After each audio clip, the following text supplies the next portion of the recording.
One. Welcome to Survival of the Fittest is the soup du jour. This is episode 1 of many to come, so stay connected with us. And honestly, you know, it's freezing out. We wanted to record outdoors because, I mean, this is Florida. It's not supposed to be cold, but it is. I mean, really cold for me. Coming from La Isla de Puerto Rico, yo te digo una cosa, it is cold. All right, so I'm having a little, I'm having a sippy of some warm, nice whiskey. You make me nice and frisky para todos ustedes. And honestly, I've just been kind of thinking about all kinds of different things today. I'm thinking about different restaurants and cooks and you know, possibly like, you know, just how difficult things have gotten with the, you know, with the COVID and everything going on. And I'm just going to give a big shout out to all my friends in LA and New York. I mean, I know it's rough, you know, and in the restaurant business, you know, we are like such, you know, we're such givers, you know. I mean, you know, a chef can be hard and difficult, but truth of the matter is, you know, he's in the restaurant business because he just loves to cook. He loves to serve people. He loves to be around people. You know, restaurant culture is very, very tight. You know, whether you be a front of the house person, a back of the house person, in the end, you're really just in the biz, you know, in the restaurant biz. And you know, I'd say, like, that's why we do it. So a big shout out to all my friends who are having a hard time with, you know, closing restaurants and closing cities and all these kind of crazy things going on in our lives, you know. But I'm very fortunate here in Orlando. I think, you know, Florida's maintained itself to stay open, and well, I'll take a drink to staying open, that's for sure. It allows me to be Chef Treviño, which is my absolute passion. There's no doubt about that stuff. So, you know, I was just all day thinking about different things, and I even got a little melancholy. Me puse un poquito melancólico pensando, tú sabes, en Puerto Rico, and how much I truly love the island, you know, and miss it. And it really takes a place like Orlando to sort of like submerge you 100% into Puerto Rican culture. And you have to say to yourself, like, oh, is it really, or am I really in Orlando? But that's what I think. Orlando's become so Puerto Riqueño and so, like, culturally Puerto Rico that it makes, like, even being in this cold, which is nowhere in the world would you find this level of cold in Puerto Rico, you still, like, you know, you feel like, you know, there's that community that, you know, I love a lot. You know, it's really been my life for the last 35 years, and I do miss it. And it's Navidad. Y las Navidades en Puerto Rico son único. And that's that. You know, un coquito, parrandas, you know, bomba. You know, it's just a lot of fun. So definitely miss it. And, you know, but Orlando's good. So here we are, you know. And like I said, feel a little melancholico. So we're at the famous Cilantrillo Restaurant on Cimarron. It's their second location. And I just needed a fix of tostones and pollo. And all the goodness that comes with it, ¿verdad? Un pollito, mayo ketchup, todas las cosas que me dice, y pique, que me dice, esto es buena comida criolla. So here we go, and ready to rock and roll here. So we're just going to, like, eat. I'm with Rick, of course. Rick is here, and we're going to, like, eat, drink, and just chat. So, you know, I wish, and I'm looking forward to, like, people sending in, like, questions, you know, or giving us a theme, you know, rather than questions where everyone calls in and says, like, oh, here's my question to you. Like, you know, you hear all these radio talk shows and TV talk shows. People have questions for the guest or the host. And I think it should be more of a theme. We should ask our guest, that's restaurant talk. We should ask our listeners and our fans to send us themes that we might want to talk about, you know, whether it be anything, negative, positive, whatever. Honestly, you know, whatever. Ultimately, I think the goal is to kind of, like, tap into ideas, you know, and people are willing to share them. We're willing to go there with them. So throw your best shot. I'm ready for you. As a matter of fact, speaking of shots, I'm going to go ahead and do a little shot of this whiskey because it is cold. 1, 2, and Almazu, let's do this. And I'm starving. Me llegaron los tostones. Nothing says to me Puerto Rico más que un tostón, you know, and so I love that. And forgive me for eating and speaking at the same time, but that's the whole point of this show. This is survival of the fittest is the soup du jour. And people say sometimes, like, what do you mean by that? I mean, we're living in some times that survival is everything. And survival of the fittest is key. That it be the soup of the day brings it right back into my wheelhouse. You know what I say? Like, even doing this podcast, just like trying to stay in touch with people, I invite all the chefs that are without work right now or waiting to start work in different parts of the country. Just be creative, man. Do what you do. Do what you do. And if it's get on like recording something on your Instagram or your Twitter or wherever you do your thing, then do it. Stay relevant. Stay connected with people. Talk food. That's what we do. We talk food. So just do it. Don't hold back and do a shot. I have a saying. I tell people this all the time. I say a cook works his whole life. He works his whole life. And anybody who's in the kitchen knows what I'm saying. You work your whole life so you can have a restaurant. And the cook has a restaurant so he can own a bar. Go figure.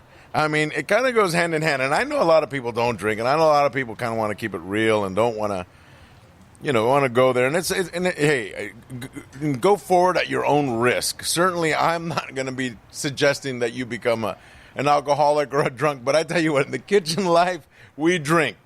So that's what I tell people. Cook works his whole life so he can have a restaurant. He has a restaurant so he can own a bar. There you have it. Love it, love it, love it. So salud, another shot of whiskey here because it's cold. And I'm going to dig in some of this great pollo. El Cilantrillo Restaurant. I really love this place. Iram, owner, he's a great guy. Comes from Puerto Rico. Brings, tú sabes, ese saborcito de Puerto Rico. Like I said today, I've been nostalgic all day. You go look at my Instagram. I'll bring you to tears today. Today, I'm bringing people to tears with just how passionate I feel about my life in Puerto Rico, or my life I've had and continue to have, quite frankly. So, salud a Puerto Rico y las Navidades. Felicidades a todos. Dig into this chicken. The chicken looking good. Oh, I see. Oh, no.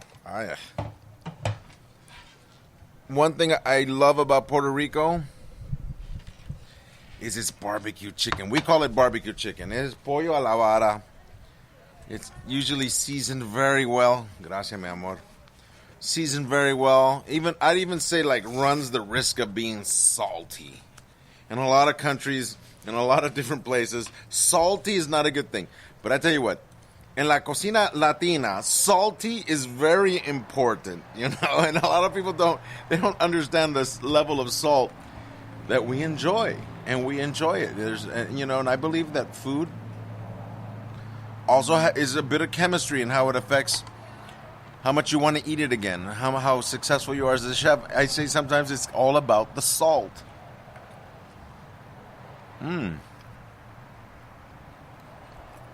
Nice and salty. Nothing better.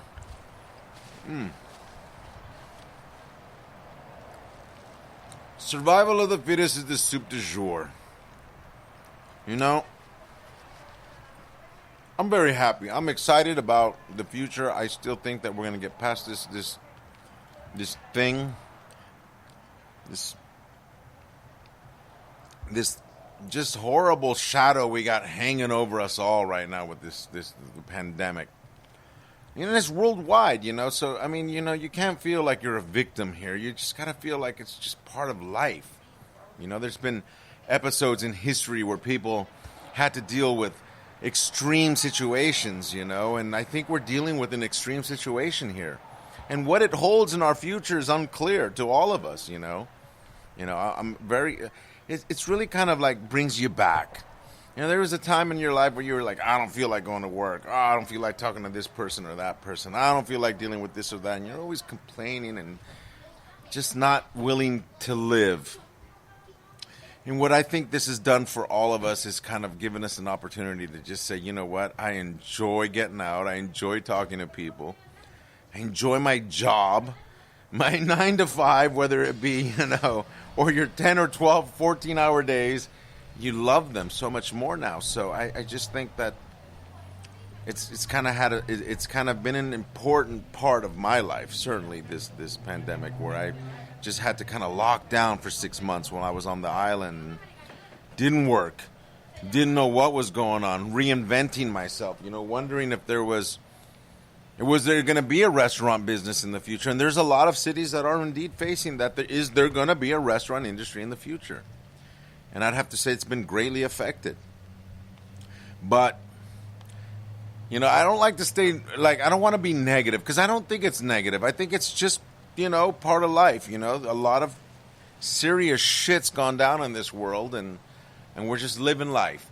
So, for me, to get in the kitchen and just work, I feel blessed. I feel wonderful. I feel like I've been, I've really kind of reached my pinnacle of my calling of cooking, where at one point in life I felt like I was untouchable and the chef, and my ideas were one and only. And this has all kind of been humbling. We're putting in the hours and doing the human resources with the cooks and the different people that you deal with every day. And all these things have become very important, Again, where at one point in life you didn't care what people thought. You just moved forward. No, I own the restaurant. No, I'm the chef, and this is the way it's going to be. And there's just been big changes, And I think that this pandemic has allowed me to be human again. And I like that part of it. That's probably what I like best about it, And, I feel like even though I'm a lot older, I'm no longer that young cook that was always the youngest, most talented guy on the line. I was very fortunate as a cook and as a chef. I'm no longer that young cook, I'm like the elder cook, the elder chef in the room, It's it's a trip. But at the same time, there's a certain peace that comes with that. There's no longer that inability to just kind of accept who you are in the kitchen and do what you do well. You get past that sort of oh, no, I gotta, and running around like a maniac and treating people like shit. Sorry, that was another time. It's no longer the case, trust me. But that's what it is. And now, you're just kind of past all that. And so being the elder chef is not a bad thing. It's actually quite a satisfying kind of place in my mind and in my career, Who knows what the future holds? Money comes, money goes. People have said, oh, my God, what has been, you've had all this, you've had all that. You kind of hit rock bottom. You've gone up to the top again. You hit rock bottom again. But the truth is, it's kind of gone beyond all that. I have an interesting relationship with success and money. I say that, I don't love money and I don't chase success. Money loves me, and my indifference with success allows me to kind of feel it sometimes. Sometimes, don't get me wrong. It's not an arrogance that I say this, because I've really felt, I've been in rock bottom, and rock bottom hurts. But, I got to get some more of this chicken. But after I get a little bit of this whiskey, because it's cold, everybody, it's cold. All right, here we go. And as you can, like I said to you already, we're live at El Cilantrillo, so you're going to hear people coming in and out, and we're outside. There you go. Es Navidades. Las Navidades son bien importantes.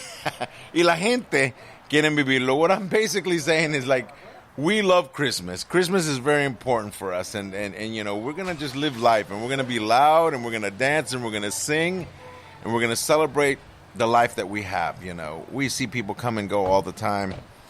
And we love it, We love that we're witness. And I think in life, sometimes just being witness is enough. Witnessing the good, the bad, and the ugly. And hoping for the best. I'm telling you, the pandemic has really put us in a whole new mindset. And, I've dealt with I've dealt with in court with people that have been super, on their position, arrogant, and took me to town. And I have to ask myself, are those people feeling what I'm feeling? I'd be curious to know if some of these people that I've gone to war with, and I mean nasty war, whether they be ex-partners or landlords, if you've been in the business and had over 14 restaurants that I've had, you really kind of start to recognize that, you know? And I'm asking myself, I wonder if those guys that I went to war with and that I thought were the absolute devil, if they're feeling what I'm feeling, a sort of new beginning, a new humility, una humildad que para mí ha sido como que renacer. It's been a rebirth, my new humility that I have found. And I find that I enjoy the kitchen more. I enjoy my day-to-day more. I enjoy my family and friends a lot more now. And, you know, can I say that it was the pandemic? Or is it my age? I don't know. What is it? I think it might be the pandemic. And you know what? There's something to be said about that. Where sacrifice and sacrifice and expectations, because you have to deliver still. No matter what, you have to continue to deliver. And in that, you know, I have found a new humility that I just absolutely adore. And I wonder if some of the people I've gone to war with have. And if I've gone to war with you, I'm sorry. I'm sorry we went to war. But, you know, hey, we're past that. So if I went, you know, if I've done anyone wrong, just let me know. I'm ready to answer up for it. All right, y'all. So, salud. You know, here we go. More food. Más tostones. You see, they love me here at Cilantrillo because they know that as soon as I run out of tostones, they just bring them hot right out again. And that's classy. Look at that. Warm and garlicky. El que sabe de un tostón sabe lo que te estoy diciendo. Cuando se inflan perfectamente y tienen esa sal y exactamente el perfecto término en el aceite para entonces coinflarse y hacer perfecto. Ahí es donde el tostón está bueno. Y en el cilantrillo están matándola. Y ahí los franceses, mira, cuando tú entras a una cocina francesa, te hacen, make me an omelette. And you make them an omelette. They kind of like judge your cooking skills. Yo diría que si tú entras en un restaurante criollo y quieres trabajo, el dueño o el chef te debe decir, hazme un tostón. Y tú tienes que hacer un tostón. Y allí van a ver la calidad de cocinero que tú eres, coño. Vamos a hablar claro. And after saying, and I know, I'm talking so highly of Puerto Rico and I'm drinking a Presidente because I love the Dominican Republic. Saluda a todos mis hermanos dominicanos también. Al ninja, que está allá tirando heavy. So, I'm drinking a Presidente as well as my whiskey and the chicken and the tostones, and I'm just living large in las Navidades. I actually feel good. And that's funny.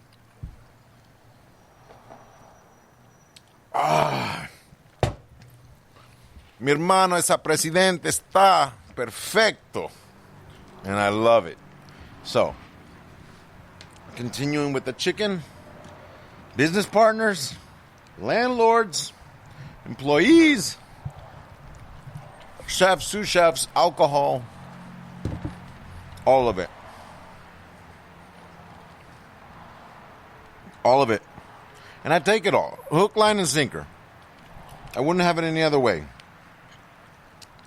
Even my worst moments, and I've had many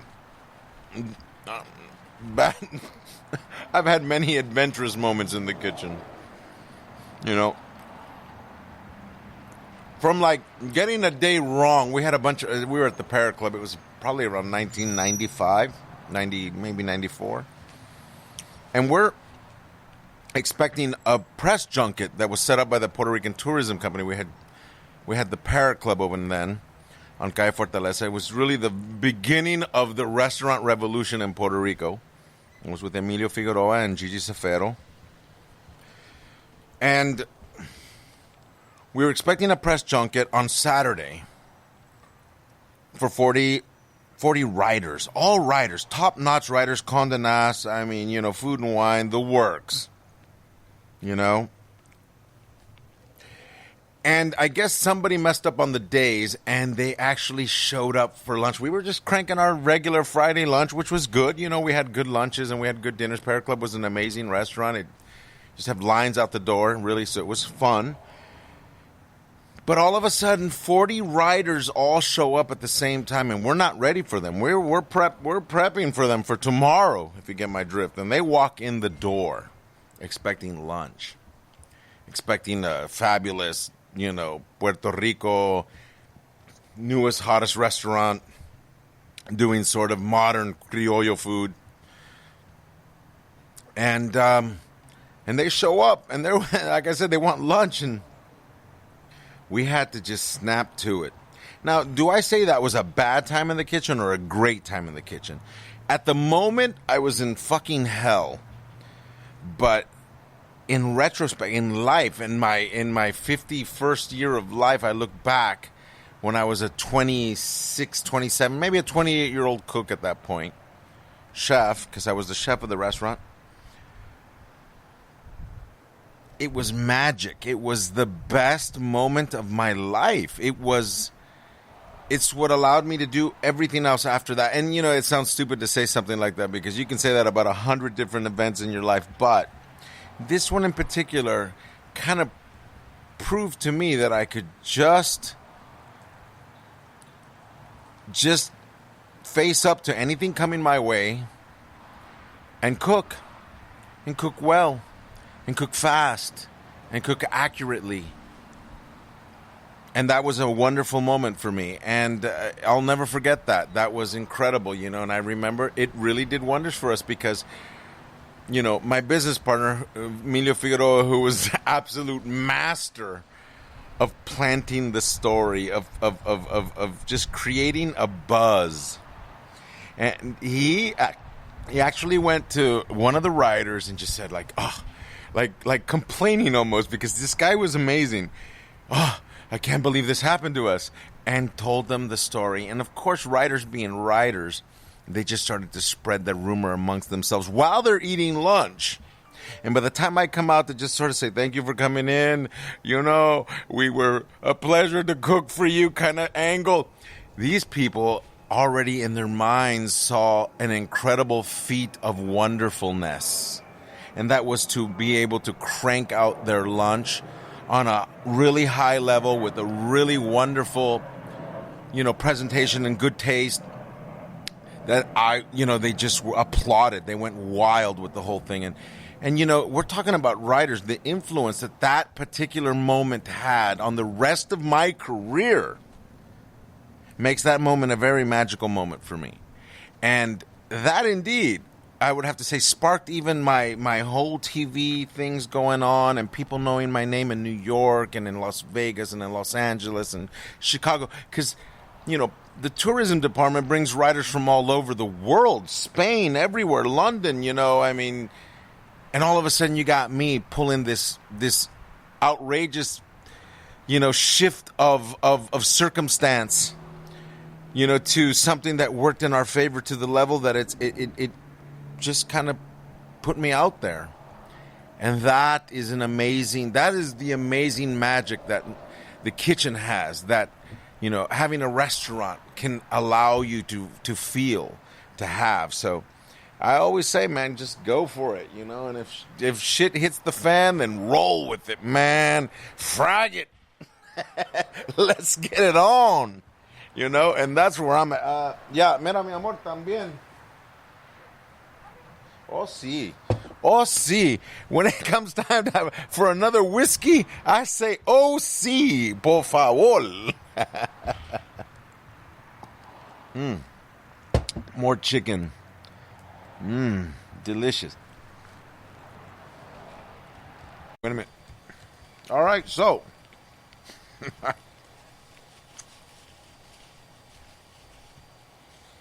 I am really enjoying my meal here, and I think we kind of discovered something about, you know, survival of the fittest is the soup du jour.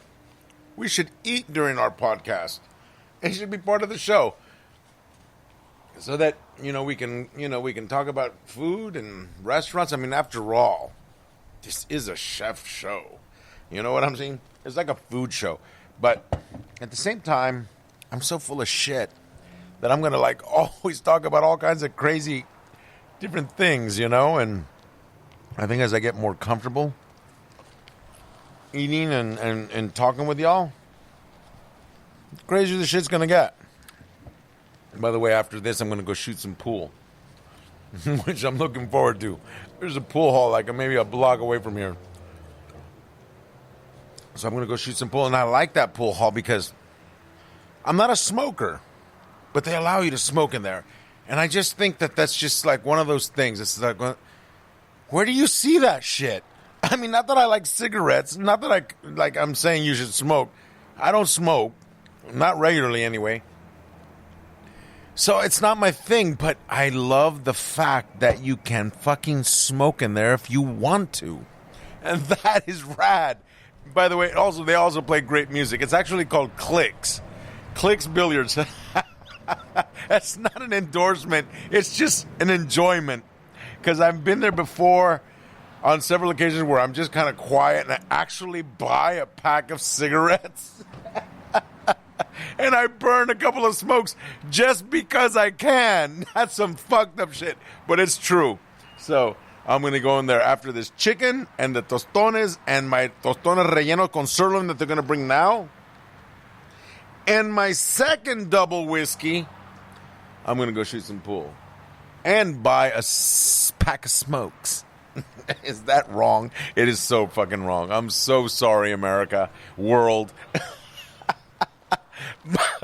But it is a fact. I just, it's just the freedom of it that I like. And I think every time we have an opportunity to just kind of be free-form, decision-making, life-living, you should take it. And that's one of them for me, all right? As stupid and simple as it sounds, it's one of them for me. So it is what it is. What am I going to say? I have other things that I do that are probably questionable, but hey, what the fuck? You only live once. By the way, survival of the fittest is the soup fucking du jour, all right? So what do you want to hear? Obviously you can tell by my tone and my vocabulary that I definitely got that whiskey going through me. The chicken is delicious. The Presidente are cold, which is, I mean, even if it's cold out, I still want a cold fucking beer, so they're good. Cilantrillo's happening. It's real deal. It's right. Now I'm going to shoot some pool.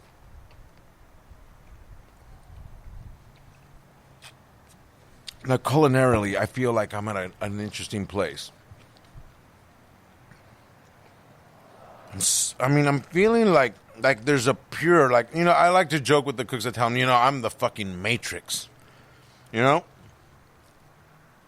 you watch that movie and the Keanu Reeves character, I guess Neo sort of becomes like one with the Matrix, and he can dodge the bullets, and he's just all seeing all the green, numbers and everything going by. And sometimes I feel like I'm the culinary Matrix in my kitchen.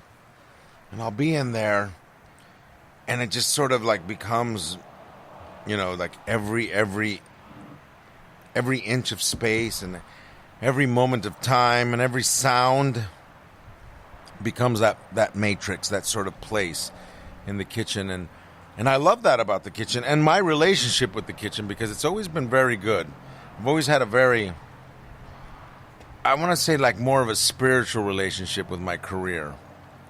Because cooking is indeed more spiritual. It's not being a doctor or a lawyer or somebody who does any other work, quite frankly.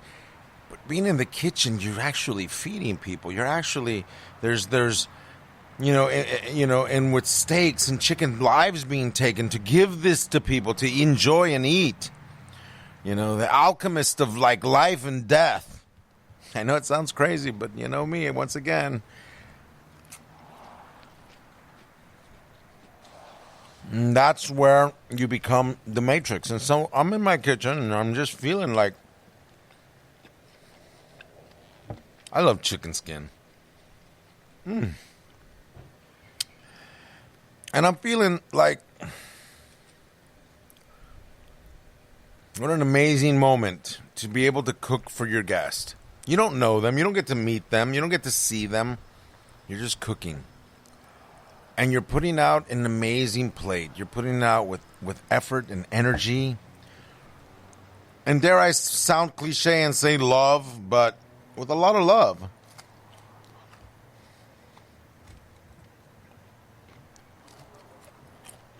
It's a very spiritual place.